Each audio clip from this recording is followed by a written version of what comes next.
Movie की starting में दो सोल्जर्स को दिखाया जाता है, एक का नाम माइक और दूसरे का नाम टॉमी होता है। ये दोनों रेगिस्तान में एक आतंकवादी का इंतजार कर रहे होते हैं जिसको यूएस आर्मी बहुत देर से ढूंढ रही होती है। थोड़ी देर बाद इनसे काफी दूर कुछ लोग इकट्ठे होना शुरू हो जाते हैं। असल में ये एक वेडिंग सेरेमनी होती है। माइक अपना निशाना लगाता है पर उस आतंकवादी के सामने दूल्हा आ जाता है और माइक रुक जाता है। माइक की गन के स्कोप और सूरज की रोशनी से एक लाइट रिफ्लेक्ट होती है जिसको आतंकवादी का एक आदमी देख लेता है और वो समझ जाता है कि कोई वहाँ पर है। फिर उस आतंकवादी के आदमी माइक और टॉमी पर गोलियां चलाना शुरू कर देते हैं और उनका लीडर वहाँ से भाग जाता है। फिर माइक और टॉमी भी उन आदमियों पर गोलियां चलाते हैं। अब माइक और टॉमी के पीछे वो आदमी जाने लगते हैं और वो दोनों एक चट्टान के पीछे छुप जाते हैं। पर इनको पता होता है कि ये ज्यादा देर तक वहाँ पर छुप नहीं सकते। पर इनकी किस्मत अच्छी होती है क्योंकि वहाँ पर रेगिस्तान का तूफान आ जाता है और वो सब लोग वहाँ से चले जाते हैं। पर माइक और टॉमी उस तूफान में फंस जाते हैं। फिर ये दोनों यूएस आर्मी से मदद मांगते हैं पर वो इनको कहते हैं तुम दोनों पास के एक गांव में पहुंच जाओ, हम उधर मदद भेजेंगे।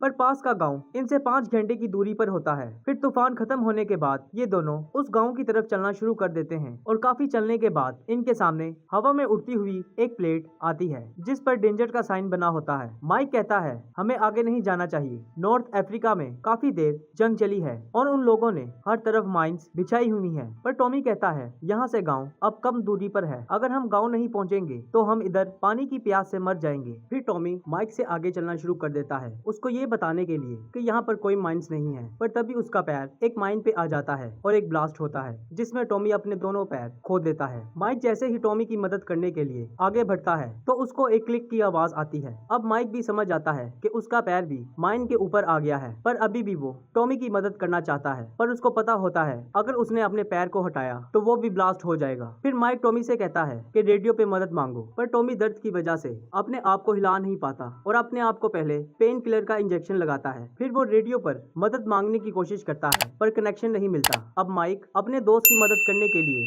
आगे बढ़ने का कहता है पर टॉमी नहीं चाहता कि उसका दोस्त मरे। वो अपनी गन निकालता है और माइक से कहता है तुम्हें जिंदा रहना होगा और खुद को गोली मार देता है। अब माइक वहाँ पर अकेला होता है, उसको समझ नहीं आती वो क्या करे। वो सबसे पहले अपने आप को रिलैक्स करता है और कुल्हाड़ी पर रस्सी बांधकर रेडियो वाले बैग को अपनी तरफ खींचता है। जब वो रेडियो को देखता है तो उसकी बैटरी खत्म हो गई होती है और रेडियो की दूसरी बैटरी टॉमी की पॉकेट में होती है। पर माइक रेडियो की बैटरी को सोलर की मदद से रिचार्ज कर लेता है और अपनी बेस में कॉल करता है। फिर माइक उनको सारी बात बताता है और अपने साथी टॉमी का बताता है कि वो मर गया है। पर उसको बेस वाले कहते हैं हम प्लेन नहीं भेज सकते क्योंकि रेगिस्तान में हर जगह तूफान आ रहे हैं और कहते हैं हम एक टीम को भेजते हैं पर वो तुम्हारे पास 52 घंटों तक तुम्हारे पास पहुंचेंगे। अब माइक अपने सबसे अच्छे दोस्त की मौत से बहुत टूट जाता है। अब माइक वहाँ से निकलने का सोच ही रहा होता है तो वो देखता है कि एक बहुत बड़ा तूफान उसकी तरफ आ रहा होता है। अब वो अपनी गन को रेत में डुबा लेता है ताकि तूफान उसको उड़ा कर न ले जाए। अब माइक ने अपने मुंह पर कपड़ा बांधा होता है और आंखों को भी बंद कर लेता है। जब तूफान वहाँ से गुजरता है तो माइक देखता है कि टॉमी की डेड बॉडी तूफान की वजह से उसके पास आ गई होती है। तो माइक अब रेडियो की बैटरी निकालता है और जब वो देखता है तो रेडियो वाला बैग उससे दूर हो गया होता है और अब ये बैटरी उसके किसी काम की नहीं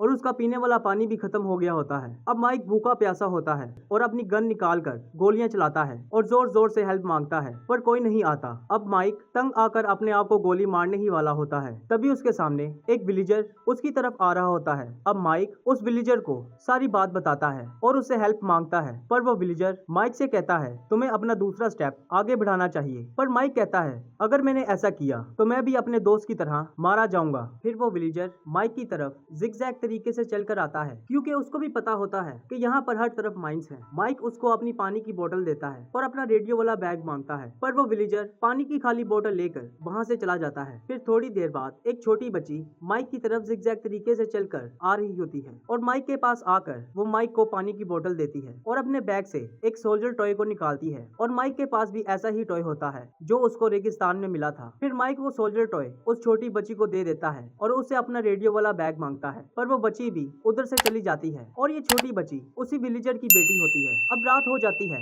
तो माइक अपने फोन में अपनी वाइफ के वीडियो मैसेज को देखता है जिसमें वो कहती है मिशन को जल्दी खत्म करके वापस आ जाओ, मैं तुम्हारा इंतजार कर रही हूँ। ये देखकर माइक इमोशनल हो जाता है। अब माइक ने उधर आग भी जला ली होती है पर थकावट की वजह से माइक सो जाता है और उसकी आग भी बुझ जाती है। जब माइक की आंख खुलती है तो वो देखता है कि हर तरफ अंधेरा है और उसकी आग भी बुझ चुकी है। तो तभी उसको जानवरों की आवाज आती है। ये जानवर रेगिस्तान के खूंखार कुत्ते होते हैं जो माइक की तरफ आ रहे होते हैं। माइक उन पर गोलियां चलाता है पर अंधेरे की वजह से उसको कोई नजर नहीं आता। फिर वो अपनी टॉर्च ऑन करके देखता है और एक कुत्ते को गोली मारता है और वो माइन पर गिरता है, जिसकी वजह से एक ब्लास्ट होता है और बाकी के कुत्ते वहां से भाग जाते हैं। फिर सुबह होती है तो वही विलेजर माइक के पास दोबारा आता है और माइक को जिंदा देखकर बहुत हैरान होता है और कहता है तुम्हें अपना कदम आगे बढ़ाना चाहिए, पर माइक उसकी बात नहीं मानता। फिर माइक उस आदमी से कहता है तुम्हें पता है माइंस कहाँ है, इसलिए तुम जिगजैग तरीके से चलकर आते हो। पर वो आदमी कहता है मुझे नहीं पता, अगर मैं ऐसे ना चलूं तो कभी ना कभी मेरा पाँव भी माइन पे आ जाएगा। फिर वो माइक को रेडियो पकड़ाकर वहाँ से चला जाता है। माइक को अब अजीब ख्याल आना शुरू हो जाते हैं। उसको अपना दोस्त टॉमी नजर आता है जो अभी भी जिंदा होता है और वो माइक से कहता है तुम अभी भी इधर हो, तुम्हें घर वापस जाना चाहिए, तुम्हारी वाइफ तुम्हारा इंतजार कर रही है। अब माइक को अपने पास्ट की सारी गलतियां याद आने लगती हैं कि उसने अपनी वाइफ को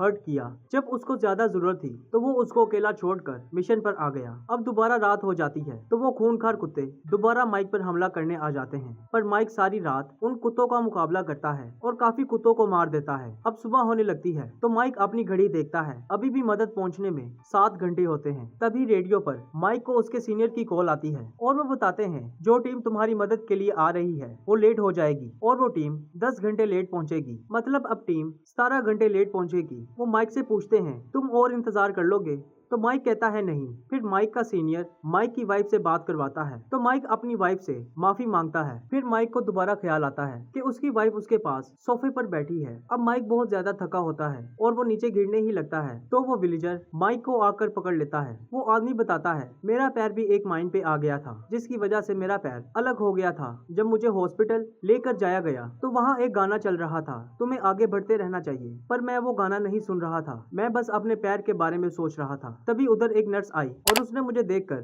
स्माइल की और फिर मैंने वो गाना सुना, तुम्हें आगे बढ़ते रहना चाहिए। फिर मेरी वाइफ ने मेरी देखभाल की और मैं ठीक हो गया। और वो आदमी बताता है मैं यहाँ से माइंस निकालता हूँ और उनको बेचता हूँ और माइंस की जगह टीन का खाली डिब्बा डाल देता हूँ ताकि आर्मी वालों को पता न लग सके। माइक कहता है मैं तुम्हारी बेटी के साथ मिला हूँ, तो वो आदमी कहता है वो माइंस की वजह से मर गई हुई है, ये तुम्हारा बस ख्याल है जो तुम उसको देख पा रहे हो। फिर वो विलेजर उधर से जाने लगता है तो माइक को उसके साथ उसकी बेटी नजर आती है, पर वो थोड़ी देर बाद गायब हो जाती है। फिर माइक को अपना पास्ट याद आता है जब उसके डैड उसको और उसकी मॉम को मारा करते थे। फिर उसको याद आता है जब उसकी मॉम हॉस्पिटल में थी और मरने वाली थी, तब उन्होंने भी कहा था तुम्हें आगे बढ़ते रहना होगा। पर माइक का ये ख्याल टूट जाता है क्योंकि उसको एक गोली लगती है। जब वो देखता है तो ये वही लोग होते हैं जिनसे माइक और टॉमी बचकर भाग रहे होते हैं। वो लोग माइक पर गोलियां चलाते हैं पर माइक उनके लोगों को मारना शुरू कर देता है, पर जब वो आखिरी आदमी को मारने लगता है तो उसकी गन की गोलियां खत्म हो जाती हैं। फिर माइक के सामने उसका डैड आ जाता है जो उसको गले लगा लेता है। फिर माइक को एहसास होता है जिनसे वो सारी जिंदगी नफरत करता रहा, वो सब लोग इससे प्यार करते थे। अब आर्मी वाले भी माइक के पास पहुंचने वाले होते हैं, पर रेगिस्तान में माइक को देखना इतना आसान नहीं था। अब माइक से कुछ ही दूरी पर फ्लेयर गन पड़ी होती है जिसको उठाने के लिए उसको आगे बढ़ना होगा, वरना वो भूख और प्यास से उधर मर जाएगा। फिर माइक हिम्मत करके आगे बढ़ता है पर कोई ब्लास्ट नहीं होता। माइक ये देखकर बहुत हैरान होता है। जब वो उस जगह को खोद कर देखता है तो वहाँ पर एक टीन का डिब्बा मिलता है। जब माइक उस डब्बे को खोलता है तो उसमें से एक सोल्जर टॉय निकलता है। फिर माइक लेट जाता है क्योंकि वो 62 घंटों से वहाँ पर खड़ा होता है। इस वाकये ने माइक की सारी जिंदगी बदल दी। फिर थोड़े दिनों बाद माइक अपनी कंट्री वापस आ जाता है और एयरपोर्ट पर उसकी वाइफ उसको लेने आई होती है। माइक अपनी वाइफ को देखकर घुटनों पर बैठ जाता है और उससे माफी मांगता है और इसी के साथ मूवी खत्म हो जाती है।